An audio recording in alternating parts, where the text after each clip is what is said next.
Welcome to Eastern Europe's Minorities in a Century of Change, a podcast on the history of minority experiences in Central and Eastern Europe during the 20th century. This series is part of the Institute of Historical Research's centennial commemorations, Our Century, Looking Back, Thinking Forward, and has been organised by the Bassi Study Group for Minority History. It was made possible through the help and support of the British Association of Slavonic and East European Studies and the Stanley Burton Centre for Holocaust and Genocide Studies at the University of Leicester. The study group is a forum devoted to researching minorities in the national and regional histories of Central, Eastern and Southeast Europe and promoting closer scholarly collaborations.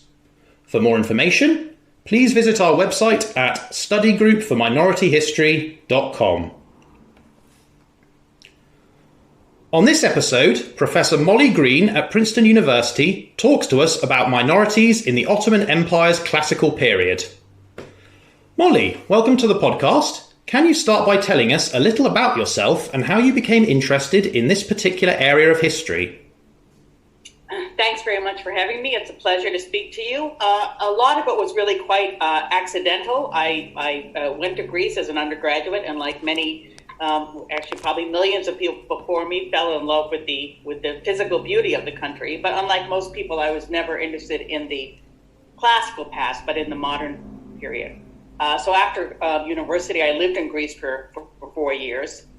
And completely, I have to admit, missed the Ottoman past. My orientation was very modern. At that time, Turkey and the Ottoman past was really very invisible in Greece, and I wasn't looking for it. Then I went off to graduate school and left the Greek world behind with some regret, because I thought studying modern Greece was simply too narrow. And I had simultaneously been pursuing an interest in the Middle East and studying Arabic. And I went to Near Eastern Studies at Princeton with the idea of studying the modern Middle East.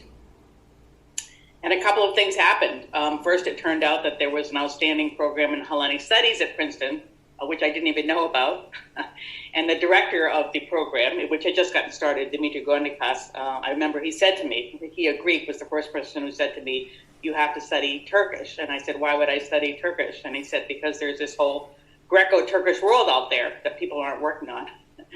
And I said, oh, I kind of mulled that over. And then as just background to the modern Middle East, I took a course on the Ottoman Empire with Jamal Kafadar, who was then at Princeton.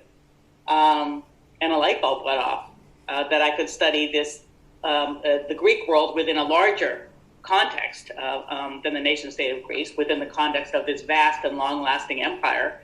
And then I found the Hellenic world pre the nation state actually more interesting, and I went back in time. So it really happened at the graduate level, and I've been, very happy teaching and researching about this vast Hellenic world with all sorts of links to even the present today.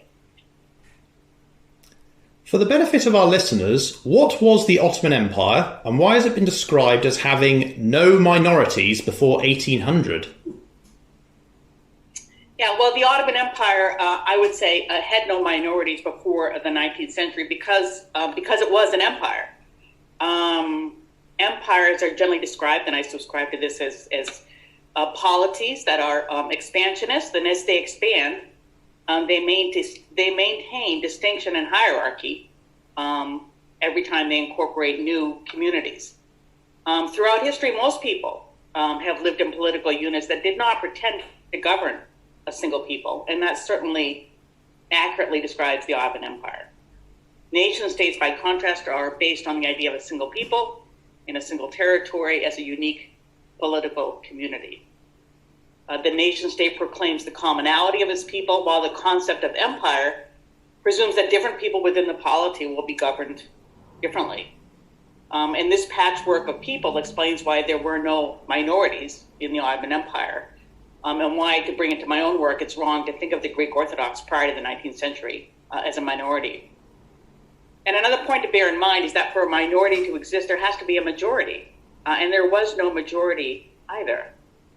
And I say that, of course, the Muslims were a demographic majority, but majority implies the idea of representation. And in this case, that would be the Sultan as representative of the empire's Muslim population. But of course, the Sultan was an imperial ruler. This wasn't a democracy, and he didn't represent anyone. The Sultan expected loyalty, and in exchange, he provided protection, at least theoretically. Right. So, for instance, my students are always surprised. There's a series of very interesting firmans or imperial orders published years ago by Uriel Haidt, I think, about disputes over buildings in Jerusalem. This in the 16th century, and you see the Sultan intervening on behalf of Christians to protect their right to a church against Muslim attempts to close down the church. It's very, very hard to imagine the Israeli state today intervening on behalf of Palestinians, because the Israeli state represents the Jewish nation, the Israeli nation, however you want to define it. The Ottoman Sultan reserved to himself the right to adjudicate amongst the various groups because he's the Sultan. The major axes of differentiation in the empire enshrined in law were three. The first was religion. Muslims and non-Muslims were ruled differently, with the former being favored. The second was the divide between the ruling class, which collected taxes, and the taxpayers, Muslim and non-Muslim alike, who of course were in the majority. Finally, there were free and enslaved. But these were not the only distinctions. There were a myriad of other distinctions. The families who helped the Ottomans conquer the European provinces, for example, held on to their special status for many generations. The Roma population was always taxed as a group, regardless of religious affiliation. Tax exemptions were granted to those performing special services, and so on and so forth. So this patchwork of special arrangements is why thinking in terms of majority and minority is misleading, which isn't to say that the Sultan, of course, every ruler has an association with a religious tradition, and this was an Islamic empire in the sense that the state supported and the Sultan acted within mostly the Muslim tradition, but that doesn't translate into majority and minority. Thinking a bit about the subject of Greece in particular, what was the significance of the Hellenic people within this wider empire? Yeah. I think here we have to underline, first and foremost, above and beyond anything else, the ecumenical patriarchate. If we talk about the significance of the Hellenic people for the Ottomans, as opposed to the other way around, right? What did the Ottomans mean for the Greeks? And I say that because the ecumenical patriarchate was a vital institution in helping the Ottomans rule the empire, and particularly its European provinces, where Christians were always demographically superior. I say this because even in the wake of the Ottoman conquest of the Balkans, the church continued to control a vast clerical bureaucracy and a great deal of property. It collected taxes on both its personnel and on its property, and turned over a portion of those taxes to the Sultan. It's interesting, there's a moment in the late 16th century when the legal basis on which monasteries continue to exist is potentially threatened by a reinterpretation of Islamic and Sultanic law. Won't go into the details. And there's the possibility that the monasteries on the peninsula of Manakos could be dissolved. And the monks write to the Sultan and say, if you do this, we will scatter to the four corners of the earth and no one will be here to cultivate the land. And the Sultan was like, all right, maybe we can adjust things a bit, right? Because until the 19th century, until I think the second half of the 19th century, it's safe to say, there were always too few people for the land, right? As opposed to later. You need to keep people on the land. And the church and monasteries and people working on monastic estates were vital for Ottoman revenues. One common characteristic of empires, and the Ottomans certainly share this, is that they need the skills and knowledge and authority of people from the conquered society, elites who could gain from cooperation. And the church as an institution certainly performed that function for the Ottomans. Right? In many ways, they showed the Ottomans how things were done, particularly in the Balkan provinces. There are countless imperial orders to provincial authorities commanding them to allow church personnel to collect taxes and not stand in their way. The church was not the only one, neither within Christian society nor within the empire as a whole. It was not the only institution, but it was certainly one of the most important and one of the most long-lasting. Of course, the ecumenical patriarchate is still in Istanbul today. common to speak of Fatih Mehmet, the conqueror of Constantinople in 1453, as granting this authority to the new patriarch. And this is true.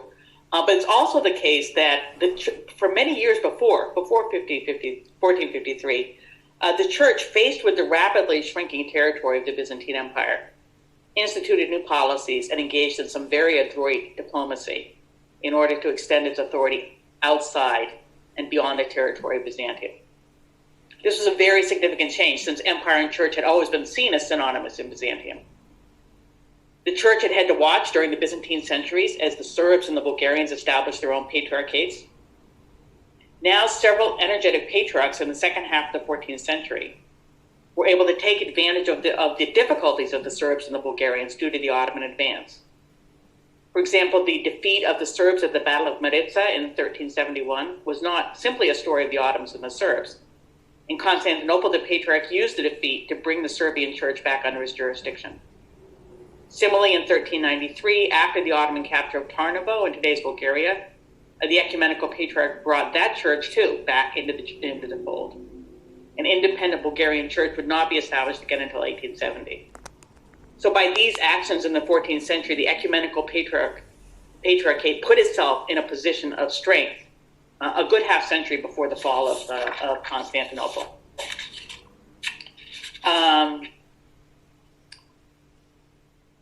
Let me just say a word about Muslim-Christian relations, which of the relationship of ordinary Christians and Muslims, which of course is a vast and complicated subject. I'm just going to relay one anecdote to you, which I think I particularly value because it shows how Christians and Muslims lived both in close proximity, right, inhabiting the same world, but also the underlying tensions in that relationship.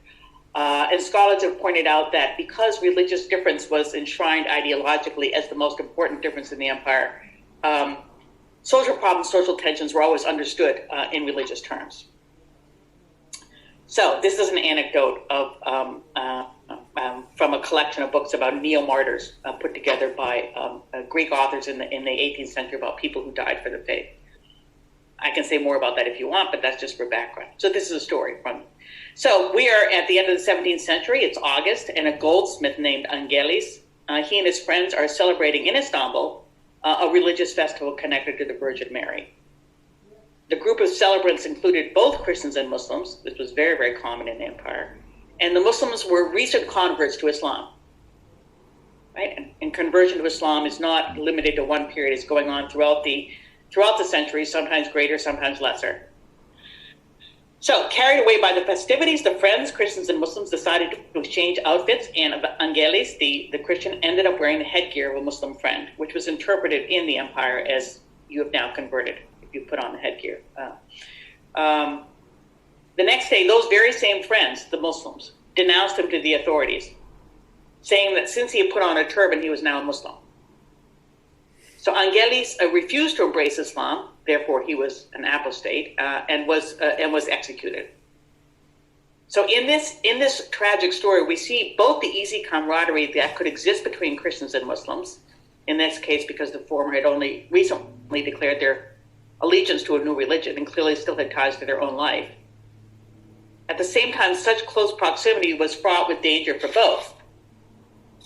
What seems like an astonishing about-face on the part of the Muslims is rendered somewhat more comprehensible by the fact that at the end of the 17th century in Istanbul, an Islamic revivalist movement known as the Kadizadeli was still very, very, very powerful. And this is speculation, but it seems plausible that one day after the festivities, maybe they had a lot to drink the day before, the Muslims must have worried about the price they might have to pay for attending a Christian festival with Christian friends. And of course, for the Christian, the vulnerability was even greater. So I think this close contact but underlying tension is a very enlightening way to think about Christian-Muslim relations. In the countryside, in my opinion, things were more relaxed, but this is in the imperial capital. Fascinating. And just briefly, how did Greece's revival as a modern nation state affect this very convoluted dynamic? Yeah, it's only in recent years that the Greek Revolution and the establishment of the Greek state has been integrated into Ottoman history, an omission that now looking back seems remarkable, right? The point of view from Ottoman history as well, like this piece of territory is no longer part of the Ottoman Empire, so it's not interesting to us. But actually, a lot of people are working now on the effect of the Greek Revolution on the Ottoman state. And the argument is that I find it very convincing that the 19th century Ottoman history, especially the history of the Tanzimat, as the reforms are known, cannot be properly understood without connecting them to the Greek War of Independence, something that has been sorely lacking in the earlier classical histories of the Tanzimat period. What scholars like Shukru Ilijak and others have shown is that the first loss of territory to a national revolution, and it took a while for the Ottoman ruling elite to understand that it was a national revolution, triggered a very wide-ranging set of reforms in the empire. Perhaps one of the most long-lasting importance was the perceived need to create a self-mobilizing proto-citizen. Right, and here we start to move more towards this majority-minority paradigm. In other words, from now on, the Ottomans would move beyond a rather loose exchange of loyalty for protection and attempt to tie its subjects more closely to the state and its projects. There is debate as to what extent this attempt included all of the Sultan's subjects, regardless of religion or ethnicity. Right? Some people say this really became a state for the Muslims as early as the 1820s. Others say as late as 1912. There was still the possibility for a multinational, multi-religious Ottoman Empire. That's a huge debate in the 19th century. So there's debate about to what extent this attempt included all of the Sultan's subjects, but certainly at the time of the revolt in 1821, there was an explicit appeal to the Muslims of the empire as Muslims against the infidel Christians. The Sultan tried to arm ordinary Muslim subjects, Anatolians mostly, with an appeal to what can actually be called patriotism, a rather new concept, but this failed spectacularly. People weren't interested in going and fight the Greeks, and the Sultan Mahmud had to fall back on the Albanian mercenaries that he had been relying on since at least 1750, with disastrous results. Once the revolution was concluded and the state of Greece was established in 1830, he and subsequent sultans turned with determination to the project of creating the citizen soldier, something that eventually succeeded. I had mentioned that the Greek Revolution has, until recently, not been treated as part of Ottoman history. Similarly, until recently, the conventional narrative of the Ottoman period in Greek history reaches its terminus in 1821. Greek history is then from then on treated as the history of the nation-state of Greece. The Ottomans appear only as military foes as the Greek state tries to extend the border of its own fledgling state. This approach, too, has been challenged in recent years. What we realize now is that many citizens of the new nation-state, which occupied a small and rather poor territory at the southern tip of the Balkan Peninsula, many of these citizens chose to emigrate to the Ottoman Empire. This was due not only to the relative poverty of the state, but also due to the fact that the Greek state, as with other European nations before it, was able to negotiate a favorable status for its citizens in the empire. Thus, they could enjoy the benefits of the economic opportunities in the empire at a time when trade was booming, while enjoying a protected diplomatic status. The Greek state, too, was happy to extend its citizenship to Christians living in the empire, people who had never set foot in Greece, as part of its expansionist policy. And of course, this was extremely upsetting for the Ottomans.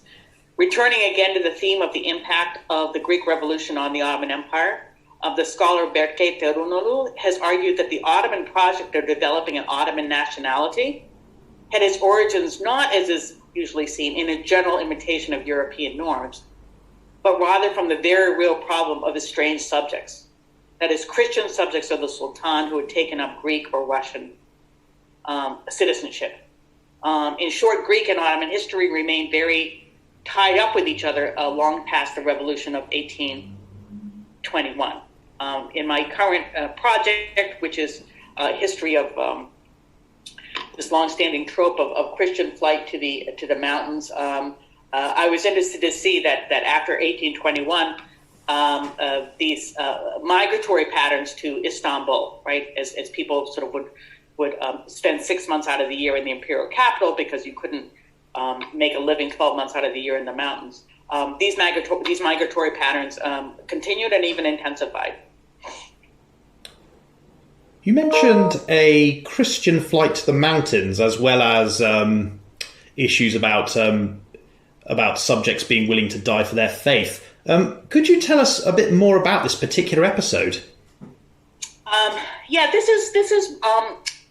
This Christian flight to the mountains is both a popular trope across much of the Balkans. I mean, ordinary people will talk about it, as well as a thesis put forward by historians, almost all of them Balkan historians themselves, writing about the Christian populations in the Balkans. You see this in Bulgarian, Romanian, Greek historiography, less so in the case of let's say, Bosnia, which is interesting because, anyway.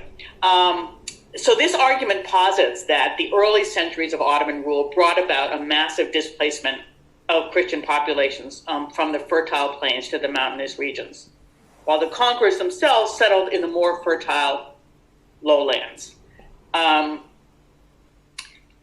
This is actually not a trope that's limited to the Ottoman period, although it has, particularly sort of nationalist overtones then.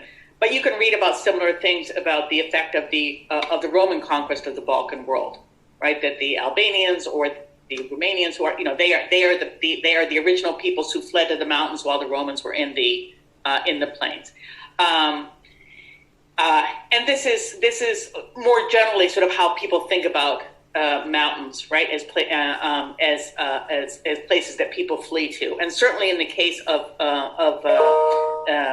how this functions in the Greek world, flight and the mountain as a refuge is a part and parcel of this point of view, especially at the popular level. Still today in Greece, people will tell you that during the Ottoman period, they were free up in the mountains, a place where they say the Turk never dared to set foot. But we actually have no studies, however, of mountainous spaces as such in the Ottoman Empire. I mean, there are studies of people who are in the mountains, but without talking about the mountains as significant. Although the empire itself was extremely mountainous, a recent GIS study puts the empire's topography as 74% mountainous, making it one of the most mountainous empires in world history. So anyway, this is what my current research is about, with a focus on the Pindus Mountains of Western Greece, and sort of challenging this idea of refuge, flight, remoteness, isolation.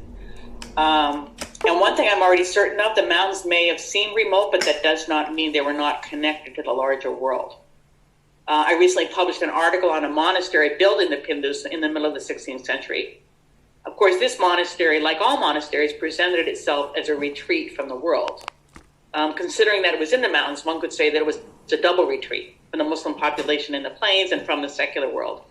In fact, it is clear that the monastery was established, at least in part, to develop and protect a route across the mountains. In addition, it quickly came under the control of the Patriarch in Istanbul, thus indicating that this infrastructure project had the endorsement of the imperial capital. So this whole sort of flight to the mountains is, for me, within the context of what is territorially Greece today, is the subject of my current research. And by the way, we were speaking about this earlier. British officers serving in Greece and Albania in World War II always talked about going into this traditional mountain world, that had been closed off for centuries, and it's simply not the case.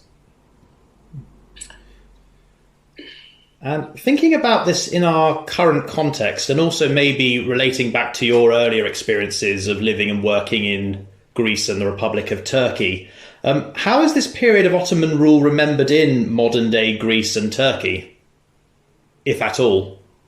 Yeah. Right. So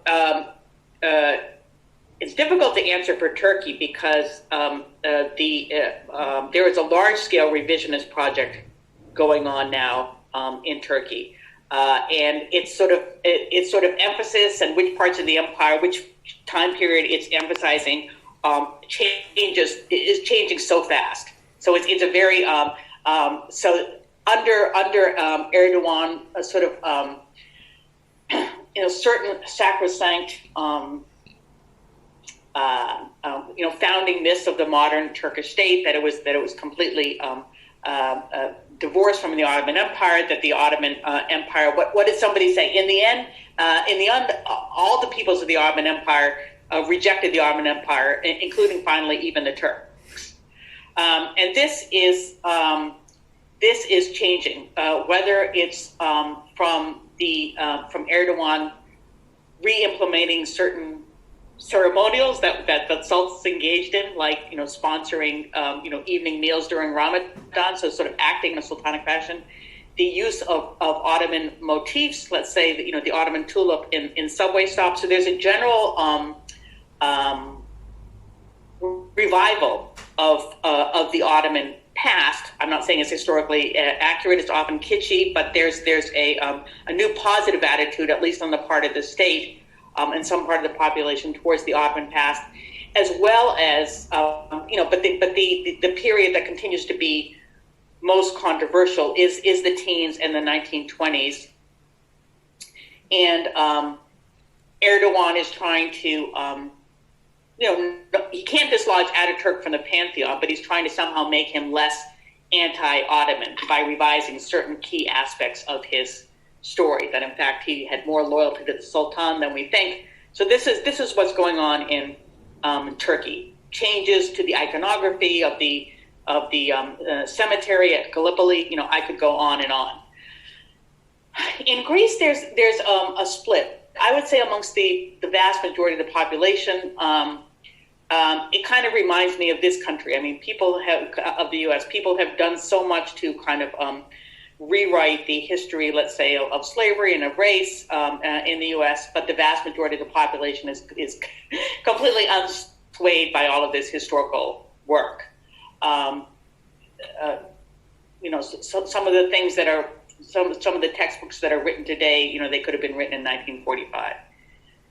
And I would say amongst the Greek population, generally, that is still the case. People still believe in the most ridiculous kind of myths, like the supposed secret schools, where Greeks were, secretly taught, the Greek language. This completely misunderstands, the Ottoman Empire. In the age of nationalism, education is a weapon. It was not. The Ottomans had no interest in suppressing Greek education. It wasn't education for the nation. It was education to be a good Christian. This coexists with, since the 1980s, as an attempt to get beyond this kind of restrictive view of Greek history, a very, very lively scholarly scene in Greece. And Greek scholars now learn Ottoman Turkish. They go to the Ottoman archives. Despite all of the economic pressures and all the difficulty that Greece has had, excellent work on Ottoman history is being written today in Greece, which was not the case when I first went in the early 1980s. And finally, where can people go to learn more about this fascinating topic? Well, at the risk, I don't usually recommend my own books, but University of Edinburgh Press, or is it Edinburgh University Press? And I think it's Edinburgh University Press. Embarked on a project probably a good 10 years ago now, if not earlier, of writing a continuous history of the Greeks from antiquity to the present. I wrote the volume on the Ottoman period, and Tom up until 1770, and then Tom Gallant took over for the 19th and into the 20th century, and wrote a book about the 19th century that includes the Ottoman Empire, right? Rather than the usual 1821. It's just so. So it's the Edinburgh History of the Greeks. I forget what our volumes are. They're the later volumes. I have the volume on the Ottoman period, and then Tom Gallant has the volume on the 19th century. I think going up to 1922, which is when the Irredentist dreams of Greece died. So those are two, I think, quite accessible histories of the Greeks during this period. Molly, thank you very, very much for your time. Thank you.